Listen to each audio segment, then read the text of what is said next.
Morning student. Class 11 business studies के अंदर हमारा चैप्टर चल रहा था निजी, सार्वजनिक एवं भूमंडलीय उपक्रम। हम इस पार्ट में बहुत कुछ पढ़ चुके हैं और उसके आखिरी हिस्से पर चल रहे हैं, जिसमें हमने लास्ट चैप्टर में हमने पढ़ा था संयुक्त उपक्रमों के बारे में। संयुक्त उपक्रम क्या होते हैं और उनके प्रकार कौन कौन से होते हैं, ये हम पढ़ चुके थे। आज हम इसको कंटिन्यू करते हैं। संयुक्त उपक्रमों से हमें क्या लाभ होते हैं, इसके बारे में हम पढ़ने जा रहे हैं। ठीक है, तो संयुक्त उपक्रम के अंदर क्या लाभ होते हैं, आपको जैसा भी बताया, संयुक्त उपक्रम होता है दो उपक्रम मिलकर किसी देश के लिए साथ में व्यापार करना, लाभ कमाने के लिए एकत्रित होते हैं। ऐसे उपक्रम संयुक्त उपक्रम कहलाते हैं। एक साझेदार के साथ साझेदारी उपक्रम से व्यवसाय में असंभव लाभ प्राप्त होते हैं। कहते हैं ना कि दो शक्तियां जब एक साथ मिल जाएं, दो पक्ष अगर मिल जाएं, जिसमें हो सकता है किसी पक्ष के पास कोई चीज़ की अधिकता हो, किसी पक्ष में टेक्निकल योग्यता हो, किसी के पास पैसे की हो, किसी में किसी प्रकार की विशिष्टता हो, लेकिन जब दो विशिष्ट व्यक्ति एक साथ मिल जाते हैं तो डेफिनेटली है कि वो ज़्यादा बेहतर लाभ प्राप्त कर सकते हैं।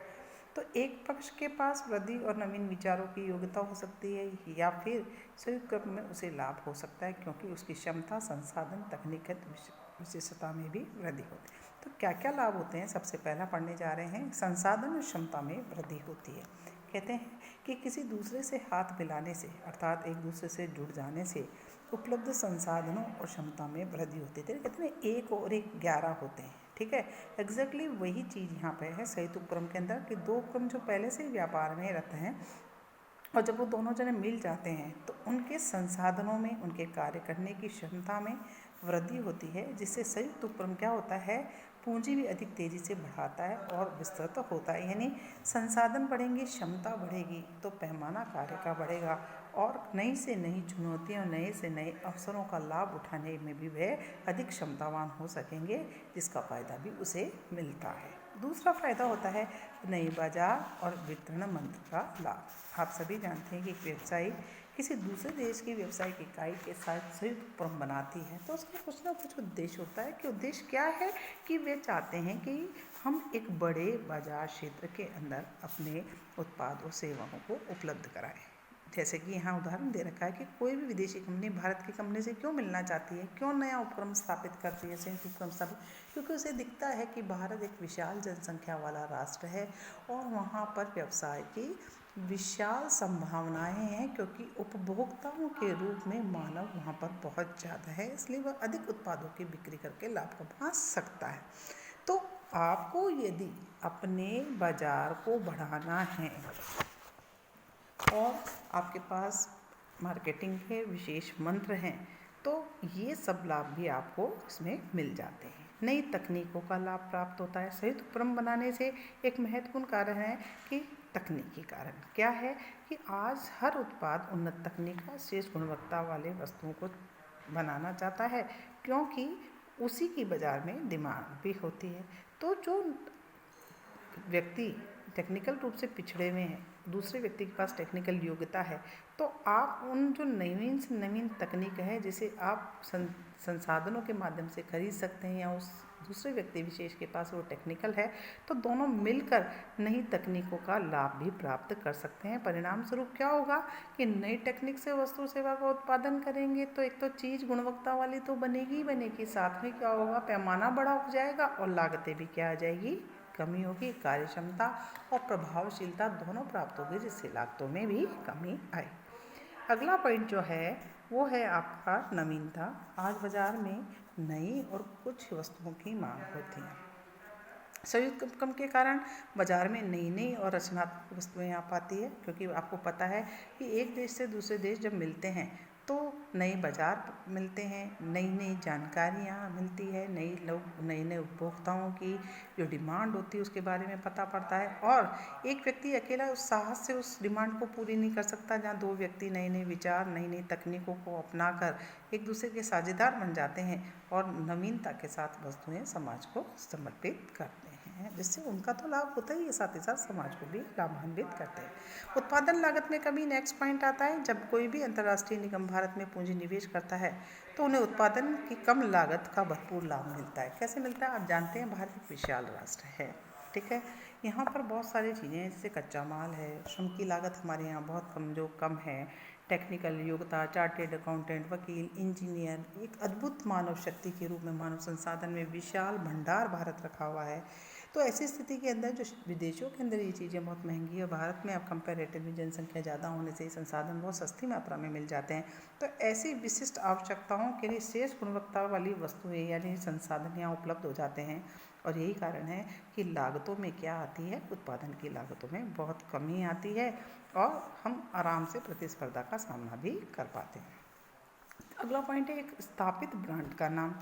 जब दो व्यावसायिक इकाई या संयुक्त उपक्रम का निर्माण करती है तो एक पक्ष को दूसरे पक्ष में, यानी जो दो मिलकर संयुक्त उपक्रम लगाते हैं तो दोनों की मार्केट में पहले से ही क्या होती है, गुडविल हो सकती है। तो एक संस्था एक उपक्रम को दूसरे उपक्रम की गुणवत्ता का फायदा भी यहाँ पर मिलता है। संयुक्त उपक्रम भारत में स्थित है और वह भारतीय कंपनी के साथ है। तो भारतीय कंपनी को उत्पाद और वितरण के लिए ब्रांड विकास करने के लिए समय और धन खर्च करने की आवश्यकता नहीं है, क्योंकि उत्पाद को बाजार में लाने से पहले ही उसका बाजार क्या होता है, पहले से ही रेडी होता है।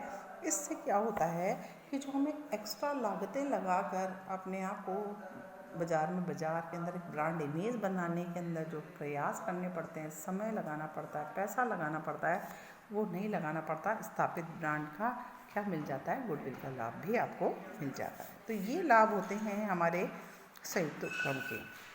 अब जो हमारा नेक्स्ट टॉपिक है वो आ रहा है सार्वजनिक निजी भागीदारी, जिसको हम PPP कहते हैं। PP यानी प्राइवेट पब्लिक प्रोजेक्ट के बारे में बताया गया है। सार्वजनिक निजी भागीदारी परिरूप सार्वजनिक तथा निजी भागीदारों के बीच सर्वोत्कृष्ट तरीके से कार्यों और दायित्वों तथा जोखिम का बंटवारा करता है। PPP कॉन्सेप्ट जो कि अभी थोड़ा कुछ पिछले वर्षों में ही आया है, वो क्या है उसके अंदर हम समझने का प्रयास करते हैं। PPP के अंतर्गत क्या होता है, सार्वजनिक भागीदारी में होती है सरकारी इकाइयाँ जैसे मंत्रालय, विभाग, नगर निगम, सरकारी स्वामित्व वाले उपक्रम, और निजी भागीदारी में जैसे टेक्निकल और वित्तीय विशेषता वाले व्यावसायिक उपक्रम, निवेशों सहित स्थानीय विदेशी भागीदारों को सम्मिलित किया जाता है। PPP के अंतर्गत गैर सरकारी संगठन, सामुदायिक आधारित संगठन जो परियोजना में प्रत्यक्ष प्रभावित होने वाले हितकारी हों सम्मिलित होते हैं। इसीलिए PP को आधारभूत संरचना व अन्य सेवाओं के संदर्भ में सार्वजनिक और निजी इकाइयों के बीच एक संबंध के रूप में परिभाषित किया गया है। PPP के अंतर्गत सार्वजनिक क्षेत्र होता है वो बहुत महत्वपूर्ण भूमिका निभाता है और ये सुनिश्चित करता है कि जो भी सार्वजनिक उत्तरदायित्व निभाए जा रहे हैं और क्षेत्र तथा सार्वजनिक निवेश में सफलता से पूरे किए जा रहे हैं। PPP में सरकार का योगदान निवेश हेतु पूंजी और संपत्तियों के हस्तांतरण के रूप में होता है, जो सार्वजनिक उत्तरदायित्व और पर्यावरण जागरूकता, स्थानीय जानकारी के अतिरिक्त भागीदारी में भी सहायता करता है। भागीदारी में निजी क्षेत्र की भूमिकाओं में प्रचालनों यानी संचालन करने में अपनी विशेषता का प्रयोग करना, कार्य का प्रबंध करना, प्रभावी तरीके से व्यवसाय संचालन हेतु नव परिवर्तन, यानी सरकार तो अपना करती है कार्य, निजी क्षेत्र की भी भागीदारी इसके अंदर होती है। कि आप सभी जानते हैं निजी क्षेत्र के अंदर किसी भी व्यवसाय को संचालन करने की विशिष्ट योग्यताएं होती है। प्रबंधन कार्य अच्छा होता है, प्रभावी तरीके से व्यवसाय का संचालन और नव परिवर्तन किया जाता है, तो वह इस कार्य के अंदर करते हुए इसमें सम्मिलित होती हैं। आज विश्व में सभी क्षेत्रों पे PPP लागू किया जा रहा है। वो क्षेत्र जो हैं उनके नाम हैं ऊर्जा उत्पादन वितरण, जल और सफाई व्यवस्था, कचरा निस्तारण है, पाइपलाइनें हैं, अस्पताल है, विद्यालय हैं, शिक्षण सुविधाएं हैं, स्टेडियम, हवाई जहाज, यातायात नियंत्रण जैसे रेलवे, सड़कें, बिल्डिंग, अन्य सूचना प्रौद्योगिकी और आवास। तो यहाँ पर PPP का कॉन्सेप्ट लागू किया गया है ऑल ओवर वर्ल्ड में। अब हम पढ़ते हैं इसकी विशेषताएं जो कि यहाँ बॉक्स में दी गई है। पहली विशेषता है लोक सुविधा के अभिकल्पन तथा निर्माण जैसी निजी पक्ष से अनुमान, पहली विशेषता है इसकी। दूसरी विशेषता है सार्वजनिक क्षेत्र द्वारा सुविधा का वित्त पोषण और स्वामित्व करना। और तीसरा अभिकल्प एवं निर्माण जोखिम का हस्तांतरण, यानी मुख्य संचालक है। उपयुक्तता कहाँ रहती है, जैसे छोटे प्रचालन वाले आवश्यकता वाले पूंजी परियोजनाओं के लिए उपयुक्त होती है।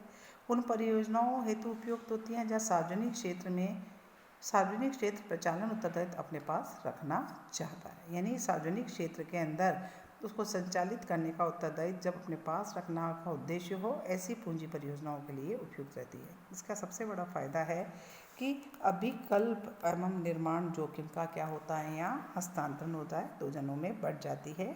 और परियोजना तेजी से आगे बढ़ना संभव होता है। लेकिन साथ ही साथ इसकी कमजोरी में सबसे बड़ी कमजोरी है कि दो पक्षों में पर्यावरणीय मुद्दों पर हमेशा मतभेद उत्पन्न होते रहते हैं। कहते हैं ना, सार्वजनिक क्षेत्र और निजी क्षेत्र कभी एक साथ चल नहीं सकते, लेकिन चलाने की कोशिश की है, लेकिन मतभेद तो होते रहते हैं। निजी वित्त को आसानी से प्राप्त नहीं किया जा सकता, क्योंकि निजी निवेशक होते हैं, इसमें इंटरेस्ट कम दिखाते हैं, आकर्षित वो नहीं होते हैं।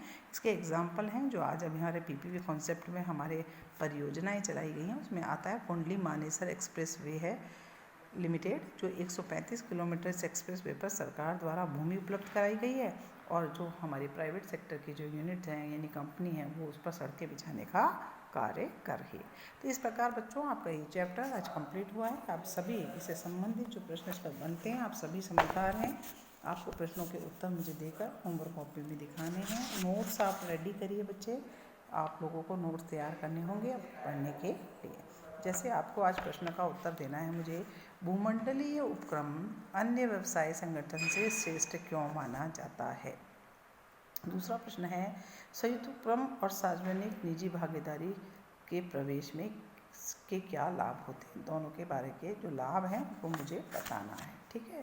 साथ ही साथ में आपको मुझे ये भी बताना है कि देश में संतुलित विकास कैसे, सरकार देश के क्षेत्रीय संतुलन कैसे बनाए रखती है, ठीक है। तो और इस तरह के प्रश्न इसमें बन रहे हैं, जैसे सार्वजनिक क्षेत्र में आने वाले संगठन कौन कौन से हैं, निजी क्षेत्र के विभिन्न संगठन कौन कौन से हैं, उनके बारे में बताइए। इस तरह के प्रश्नों के उत्तर आपको इसमें देने हैं।